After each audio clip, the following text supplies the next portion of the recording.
Tim, and today we're going to talk about fiber optic cable. There's two main types of fiber. One is single mode, which is yellow, and the other is multi-mode, which has different ratings, but the most common is called OM4, and you'll see it as a blue color, although they're changing to a new color called Erica Violet, which is a little bit darker. Single mode can transmit data about 180 kilometers, and multi-mode is kind of limited to 1 kilometer. So within the fiber optic cable, if you peel it back, you'll find a Kevlar that protects it, gives it strength, and then you'll find multiple strands.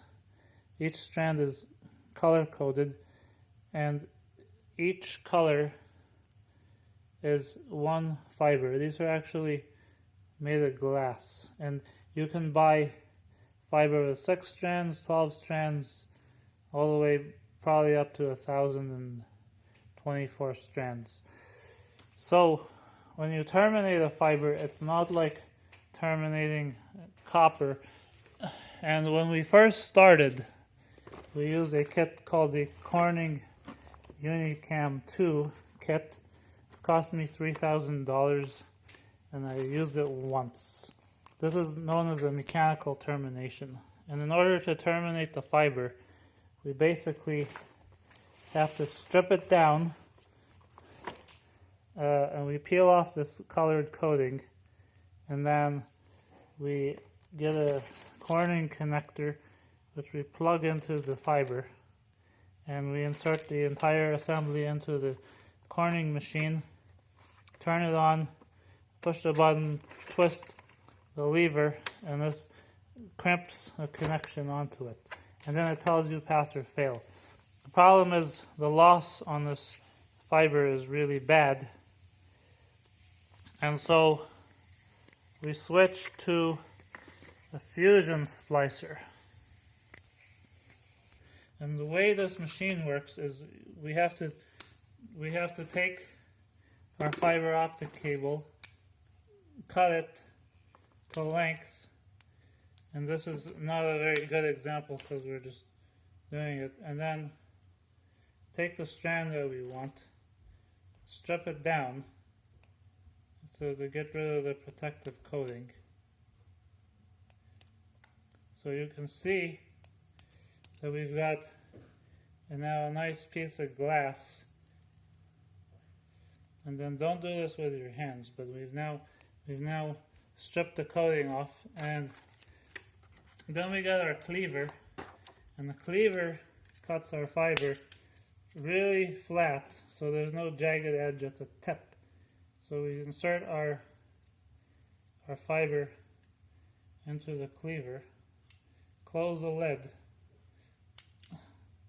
push our 3 buttons, and then bam, we've got a perfectly cleaved fiber. And then we take our connector, we put all the pieces on, we stick our connector into the kit, we turn the knob, and the machine tells us whether our fiber has been terminated correctly or not. So this was a good system, but it was very expensive, and a lot of times these connectors would fail, and they're like $14, and we'd have to cut them off and do it all over again, and the loss was pretty high.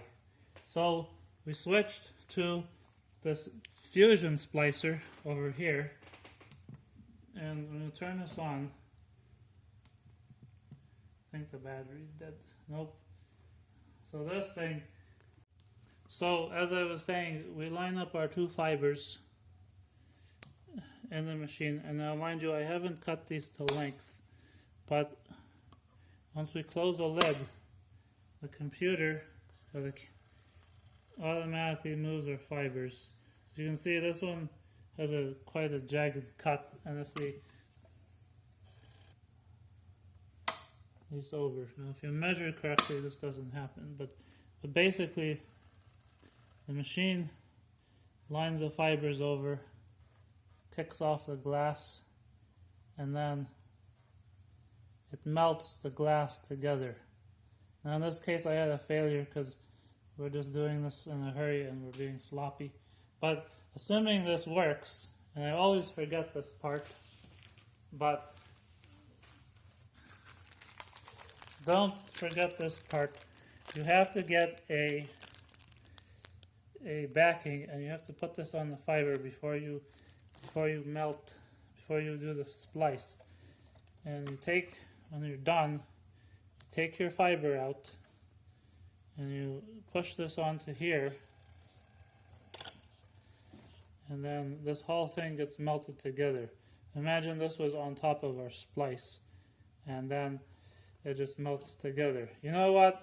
Let's do it again. I was wondering, since I showed you the Corning connector, this is a single connector, but what you actually want to do when you're terminating, a 12-strand fiber is buy what we call a set of pigtails.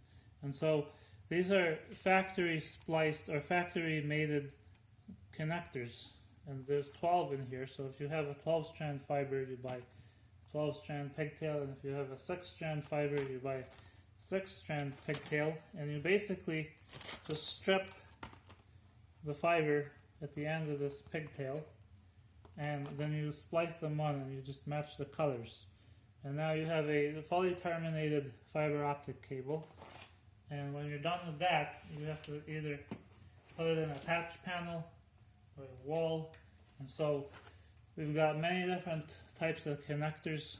We always terminate to male ends, and then we buy female connectors.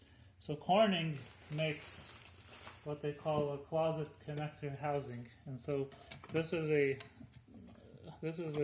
wall mountable housing, and you can fit all your splices in here. And then you buy a connector housing, and you can buy any kind of housing you want, so single mode or multi-mode. And you can buy the connector type that you want, so LC, SC, whatever. And if you want angled or flat, doesn't matter, and these just plug in. So now you've got a housing. You can mix and match. And then if you have a rack, then you can buy a larger Corning housing.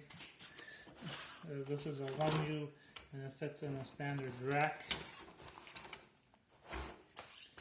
And again, inside you can fit your connector housing. And you have to test the fiber, and you can use an optical power meter, or you can use a device like a Fluke Versiv. So this is about $200, and it's Chinese, and I never used it before.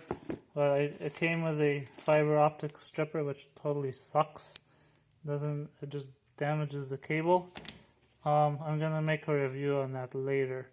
But if you want to certify your fiber, you can rent a Fluke Versiv with a fiber optic tester.